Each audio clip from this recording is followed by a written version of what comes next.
Já de volta aqui com o TV Mar News. Você que está em casa gosta de acompanhar Copas? Copa do Brasil, por exemplo, curte futebol?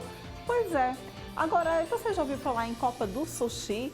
Copa em que a preparação é um pouco diferente, né? A gente começa a pensar em peixes, em facas, enfim. Pois é, essa competição vai haver aqui no Brasil já em agosto. E a gente vai ver então a matéria porque tem um alagoano que está representando a gente nessa Copa. A gente confere agora.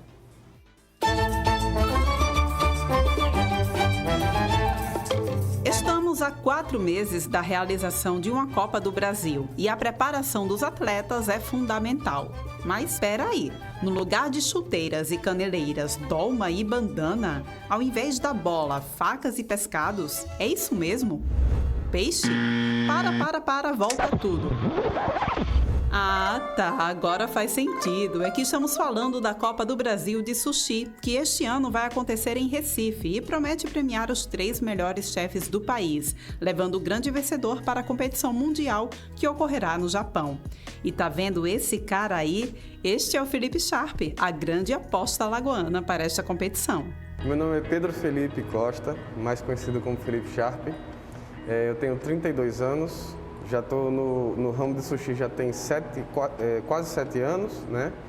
Eu já estou no meio da cozinha já tem quase 10 anos e acabei me aproximando mais do sushi, apesar de trabalhar com cozinha internacional, porque o sushi ele é mais detalhado, né? Ele é mais trabalhado, ele necessita de uma atenção maior. Eu tive a honra de ser convidado para participar e estar entre o meio deles, para de repente ganhar aí essa premiação que é inédita, na verdade, né? Uma premiação desse tamanho só acontece a cada 10 anos, né? E aí a minha primeira Copa eu já tenho a honra de participar com grandes nomes da culinária japonesa e concorrer a esse prêmio que é muito bom, né? Tanto para mim pessoalmente quanto para minha carreira. Para chegar até aqui não foi fácil. Aos 45 minutos do segundo tempo, Felipe Sharp foi convocado a participar da maior competição da sua vida. Eu faço parte da grade de alunos do Instituto Internacional de Culinária Japonesa, né? Que é guiada pelo chefe Ricardo Junek. Eu já o conheço há um tempo, já conheço o trabalho dele há um tempo, né? E vinha acompanhando, né, algumas técnicas, algumas coisas, até que houve a oportunidade de me inscrever em um conjunto de cursos que ele está fazendo agora. E em seguida ele me ligou e perguntou se eu estava disposto a participar da Copa, né? Desde então a gente vem conversando muito, ele vem passando muitos e muitos conhecimentos diferentes de coisas que realmente eu ainda não tenho conhecimento. O treino do Felipe tem se revezado entre a prática diária para aprimorar a sua técnica e as aulas teóricas online com seu sensei, o renomado Ricardo Junek, que está lá do outro lado do mundo, no Japão. Bom, como eu tenho um restaurante, né, para cuidar, das 4 horas da tarde até as meia-noite eu estou trabalhando, né? Fazendo sushi e tal. Quando eu chego em casa é que eu vou estudar. Às sextas-feiras à noite nós temos aula online, né? Com o chefe Ricardo. E normalmente a gente fica até 2 ou 3 da manhã, vai depender muito do assunto, porque são muitas pessoas no curso. Então depois que tem a matéria, nós temos o debate, as dúvidas, né? Tem os dias de prova também. Então, assim, o meu dia ele termina na madrugada, na verdade, né? Já durante a manhã, durante a tarde, eu passo esse tempo estudando mais um pouco de teoria ou treinando no restaurante. Assim que eu chego, tem dias que eu faço questão de chegar um pouco mais cedo, já para treinar. Treinar técnicas, treinar cortes, tudo que eu venho aprendendo a mais com o meu sensei. E não dá para dar bobeira não, viu, Felipe? Há um corpo de jurados especialistas no tema quando o assunto é sushi. É que a competição é organizada pelo Instituto Internacional de Culinária Japonesa, que vai avaliar cada prato envolvendo estética, cortes e agilidade. A avaliação se baseia na perfeição que você elabora os pratos. Cada prato que você vai fazer tem uma pontuação. Por exemplo, o rossomaki tem uma pontuação, o uramaki tem uma pontuação, né? O casari tem uma pontuação, o nigiri tem uma pontuação.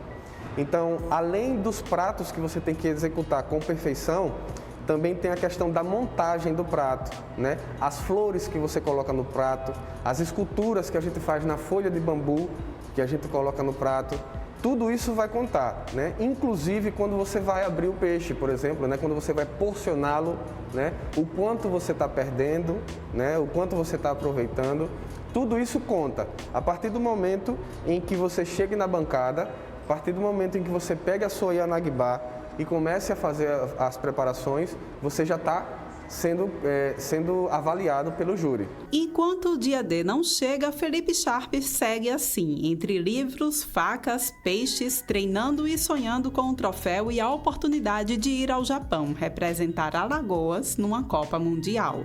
Eu já sofro de ansiedade crônica, na verdade.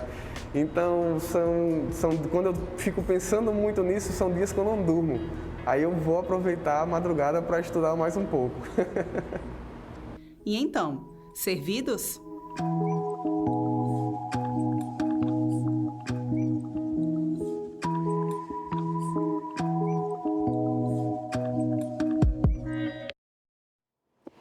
A mim deu água na boca, eu não sei como vocês ficaram por aí. Olha só, gente, hoje é o Dia Mundial da Saúde e a gente vai, inclusive, trazer informações sobre o protesto que está acontecendo desde o início dessa manhã.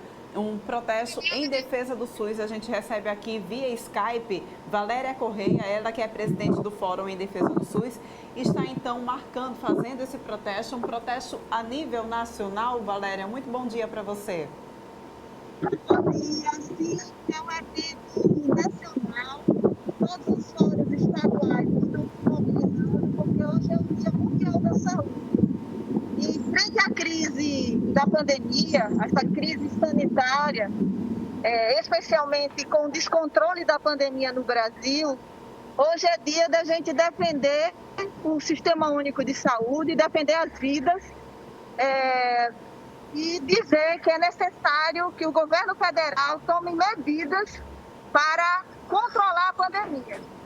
As mais de 4.000 mortes por dia, a média de 3.500 mortes por dia no Brasil, corresponde a 30% das mortes no mundo nos últimos 7 dias, onde a nossa população só tem 2,7% da população mundial.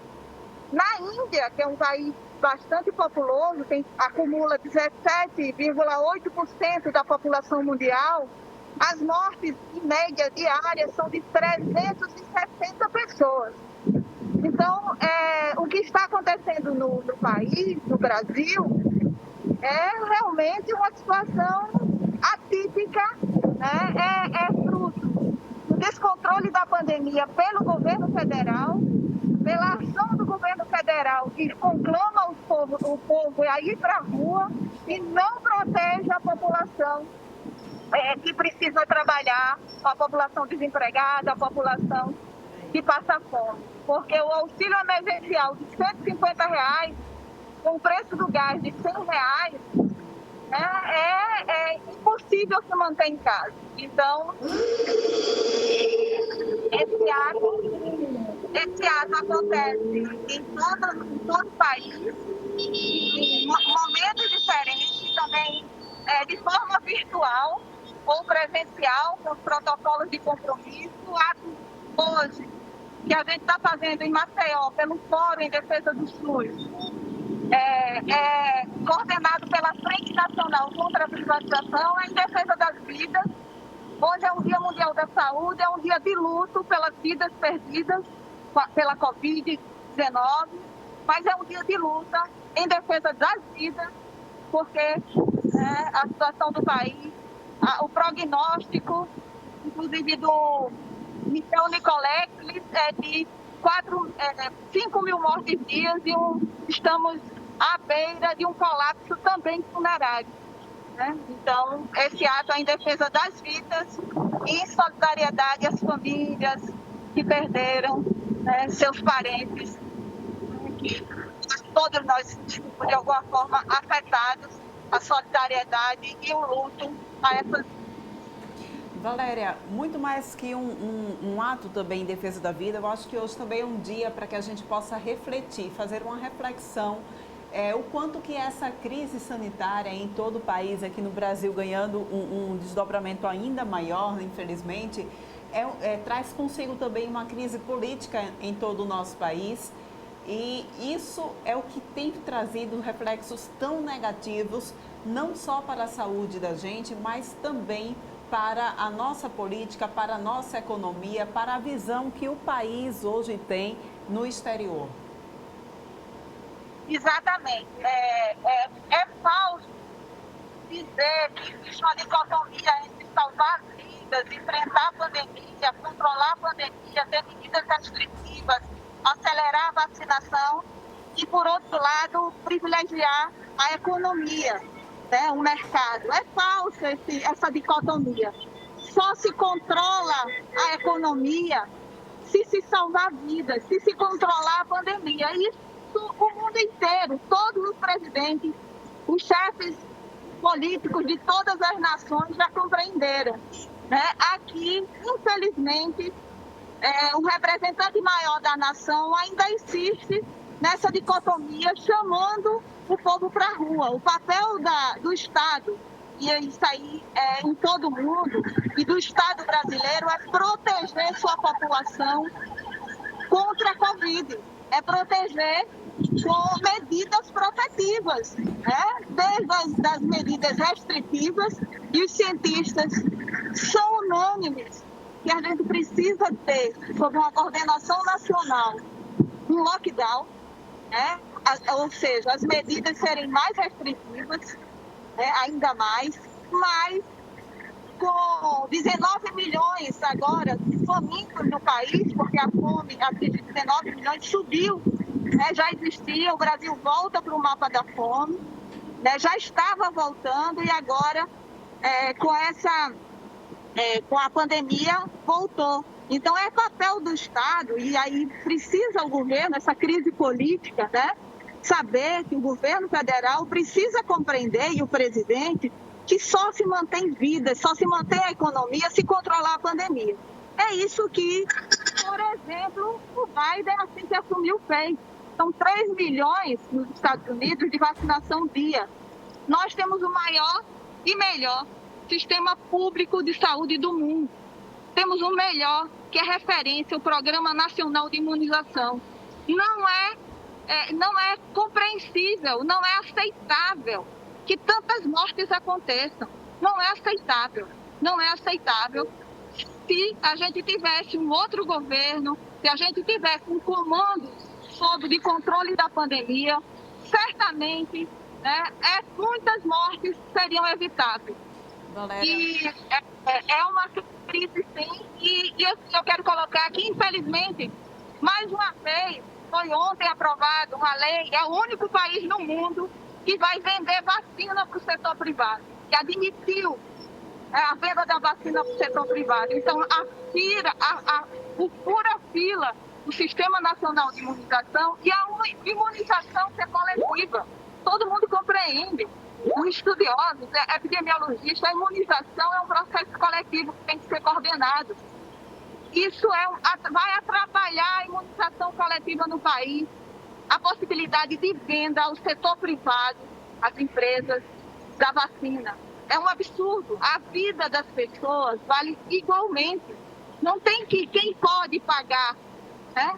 E quem não pode ficar daqui a 4 anos, porque Valéria? No Rio, só daqui a 4 anos e meio que a população toda vai ser imunizada no ritmo atual. Agora, pode acelerar. Os Estados Unidos está administrando 3 milhões de vacinas dia. Nós poderíamos, através do SUS, que é patrimônio do povo brasileiro, seus trabalhadores, suas trabalhadoras que têm morrido, lutado, salvado muitas vidas, poderiam estar fazendo, né, outro trabalho se tivesse uma coordenação nacional. Uma crise poderiam, sem dúvida, Valéria. Adiaram muito e pediram a sem conta da dúvidas vacina. uma crise sem precedentes aqui no nosso país, não é isso?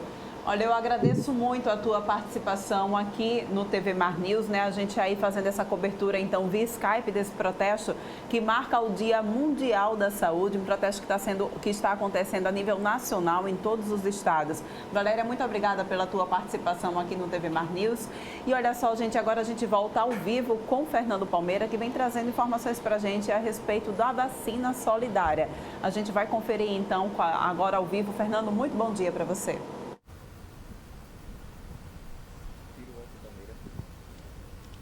Bom dia, Paulane, querido. Um abraço mais uma vez para você. Pois é, dia nacional, internacional, semana, mês, ano todo da saúde.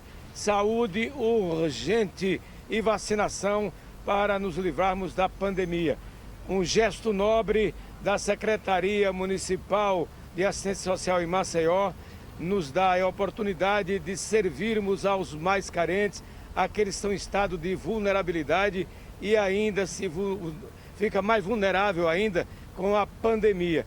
E a gente fala agora com o secretário municipal de Assistência Social, Carlos Jorge, que nos traz aqui esse convite, essa convocação geral para a comunidade que vem se vacinar, trazer a sua ajuda nessa campanha belíssima Vacina Solidária da Secretaria de Assistência Social do município de Maceió. Secretário, parabéns, um abraço, bom dia.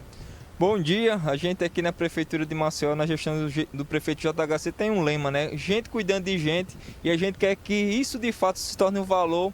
Aproveitamos aqui o lindo trabalho da Secretaria de Saúde, né? Junto com o secretário Pedro Madeiro, o secretário Mourinha também. A gente aproveitou toda a logística e operação para lançar o Vacina Solidária. É uma campanha de amor, de solidariedade, de amor ao próximo, e é aquele ato de você expressar gratidão pelo momento tão complexo e difícil que é a pandemia. A comunidade está atendendo a esse convite de generosidade, está se fazendo presente no momento da vacinação, tem trazido esses donativos. Que tipo de donativo é necessário nesse momento? O que realmente a comunidade tem trazido?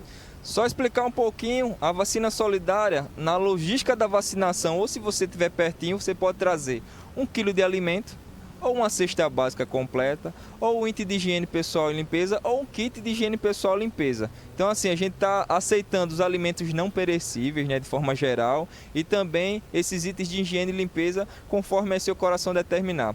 Hoje a gente está integrando com a equipe da saúde, também a assistência social está presente hoje nos postos de vacinação, para poder receber seu alimento, também a gente agradecer, porque a palavra gratidão é a palavra que a gente está falando muito nesses últimos dias com vacina solidária. Que maravilha! Além da vulnerabilidade que a gente conhece nos bairros periféricos, as pessoas que residem nesses locais, também a gente vê os músicos ambulantes aqui da Orla, os do centro, os feirantes do mercado, os garçons, taxistas, pessoas que atuam no setor cultural e de turismo, dentre outros, todos esses carecendo de uma atenção especial de todos nós, né? Isso, o setor produtivo foi muito abalado, o setor cultural também. Então, assim, nossos ambulantes também. Então, a gente definiu na estratégia dessa campanha atender os públicos de vulnerabilidade de forma geral, mas também atender algumas categorias específicas para poder aí reforçar esse tema da solidariedade, do amor ao próximo. A gente sabe que a pandemia está tendo um desgaste não só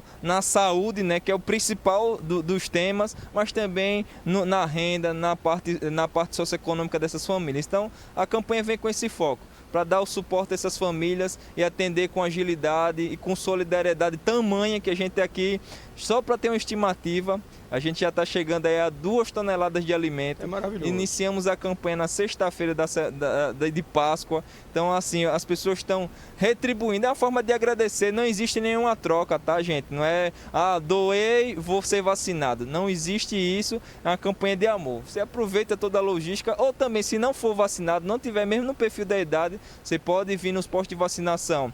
Aqui no Jaraguá, no Maceió Shop, Pite Shop, Justiça Federal, e deixar ali sua colaboração. 1 quilo de alimento já salva uma vida, não precisa ser muito, nem uma cesta completa não. Dou 1 quilinho ali, ou um item de higiene e limpeza, já pode fazer sua colaboração de amor. Lembrando ainda que os vulneráveis também incluem aqueles que, infelizmente, devido à pandemia, estão também ali na fila dos desempregados, dos desalentados que tiveram seus empregos dizimados aí. Agora é bom a gente mostrar, mais uma vez, os horários, os locais, você já falou muito bem, os horários de atendimento, onde as pessoas podem além de se vacinar, trazer esse donativo. A gente está nesses 4 pontos, só reforçando: Posto de Jaraguá, Maceió Shopping, Paitu Shopping, Justiça Federal, dos horários de 9 da manhã às 4 da tarde. A equipe da assistência social está aqui prontamente para receber sua doação de alimento com todo carinho e amor, e também reforçar aqui nossa gratidão a você que está doando, colaborando, ajudando. Obrigado, de coração, Deus abençoe. Você também é responsável por participar dessa belíssima campanha Vacina Solidária. Parabéns mais uma vez à Municipalidade de Maceió, na Secretaria de Assistência Social, por essa iniciativa humana, acima de tudo, para aqueles que estão nessa vulnerabilidade. Participe! Aqui do estacionamento do Jaraguá, com as imagens de Chico Nogueira, Fernando Palmeira para a TV Mar da organização Arnoldo de Melo, canal 525 NET. Claro, Orlando e Santos, a gente segue com você aí no TV Mar News. Muito obrigada, então, pelas suas informações, Fernando. E a gente agora vai para o nosso quadro Direito e Cidadania com Jamile Coelho, recebendo ela aqui em nosso estúdio, na realidade, no nosso suíte aqui, né? Jamile, bom dia para você. Hoje a gente continua falando sobre a questão da segurança aqui do nosso país, falando sobre a Lei de Segurança Nacional. Eu queria que você pudesse explicar para a gente o que é essa lei e por que ela está sendo tão questionada ultimamente. Bom dia. Bom dia, Porlane, bom dia a todos e a todas, mais uma vez, né, como você disse, da forma virtual, que é a forma, por enquanto, mais segura de fazer essa programação. Então, a semana passada a gente falou da utilização das Forças Armadas e quais eram as funções das Forças Armadas, né? A gente tem visto isso muito no noticiário. E continuando nessa pegada, mas de uma forma diferente, a gente vem discutir hoje a existência da Lei da Segurança Nacional, LSN, que é a lei, uma lei que foi promulgada em 1983. E por que ela é tão questionada? É a Lei 7.170.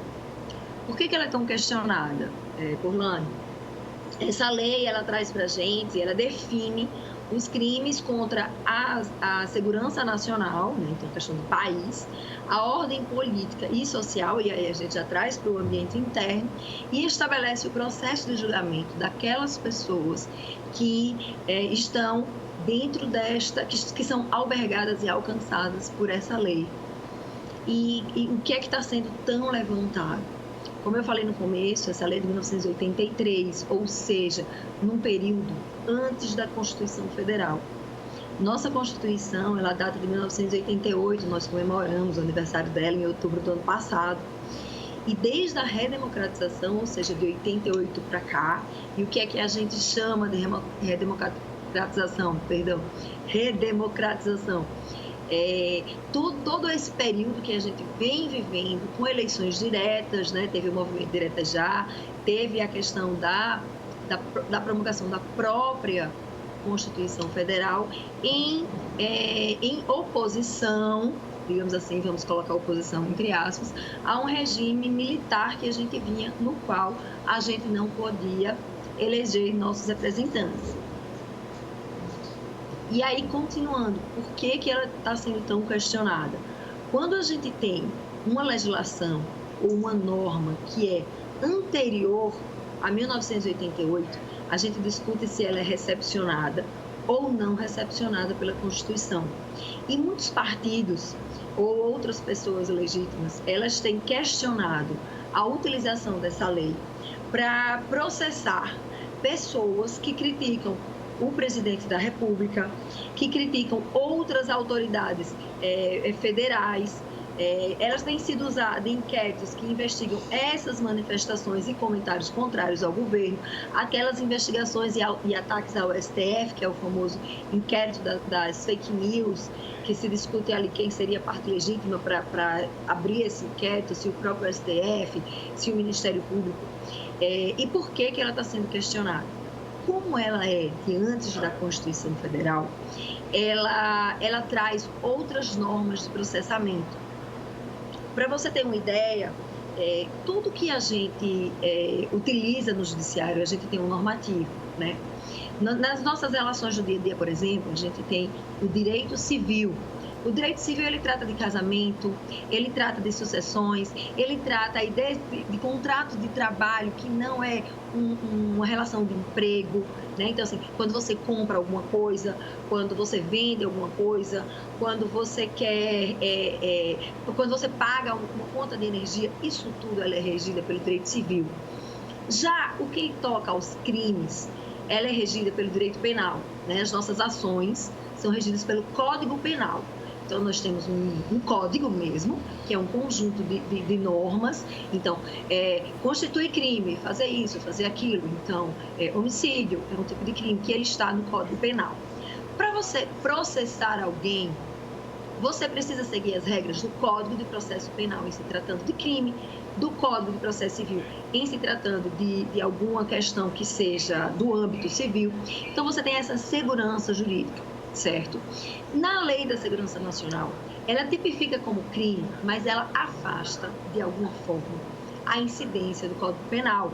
Ela traz para o processamento o Código de Processo Militar.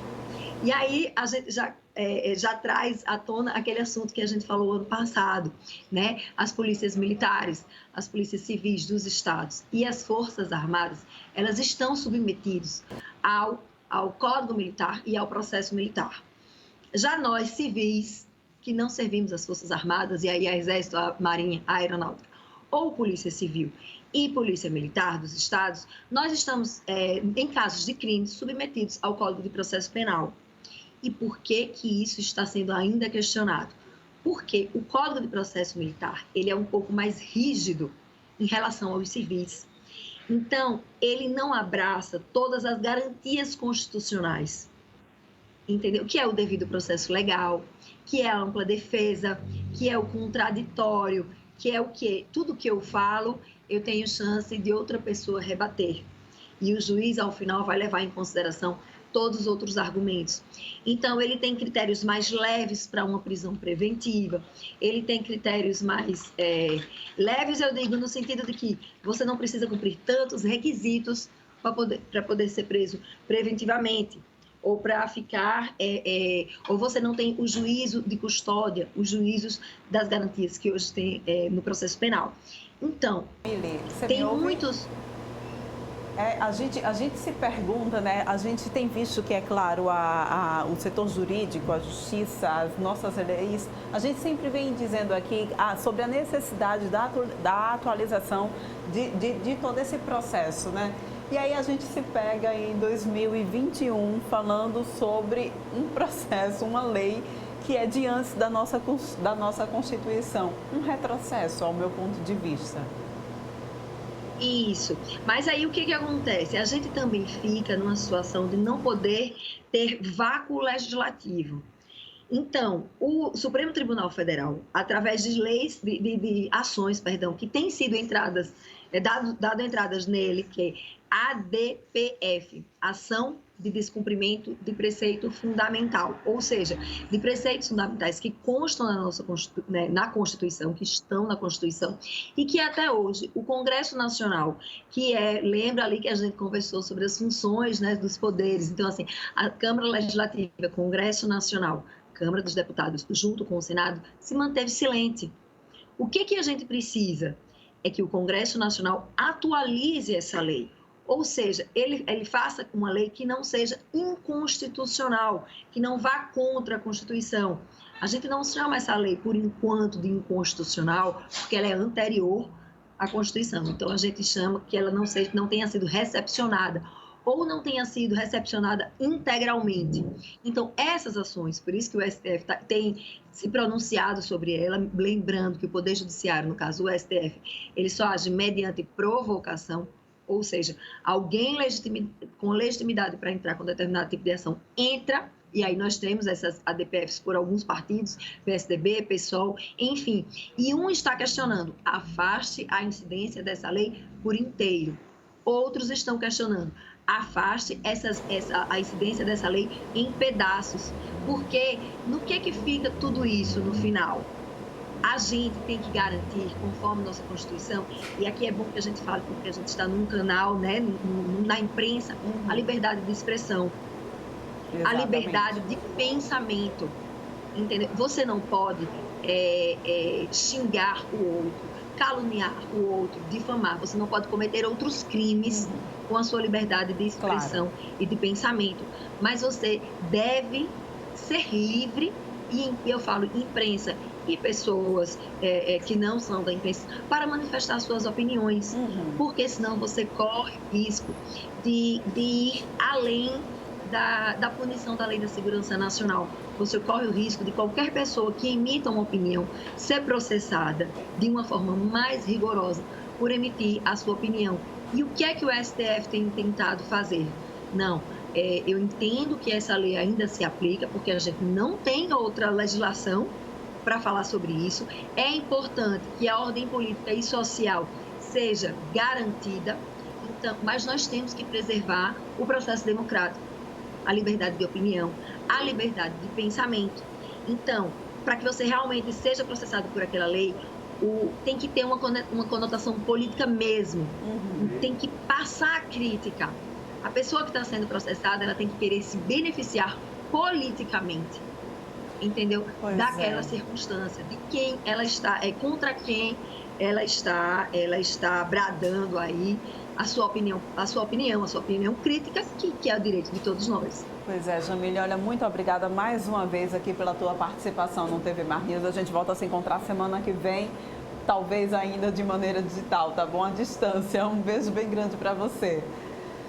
Pois é, né, gente? Saudade de quando a gente podia exercer livremente a nossa opinião sem ser tão questionado assim. A gente vai então dessa maneira encerrando o nosso TV Mar News de hoje. A você que nos acompanhou durante essa manhã, obrigada pela tua companhia. A gente volta a se encontrar amanhã, 8h30, aqui no teu canal 525 da NET Claro. Até lá!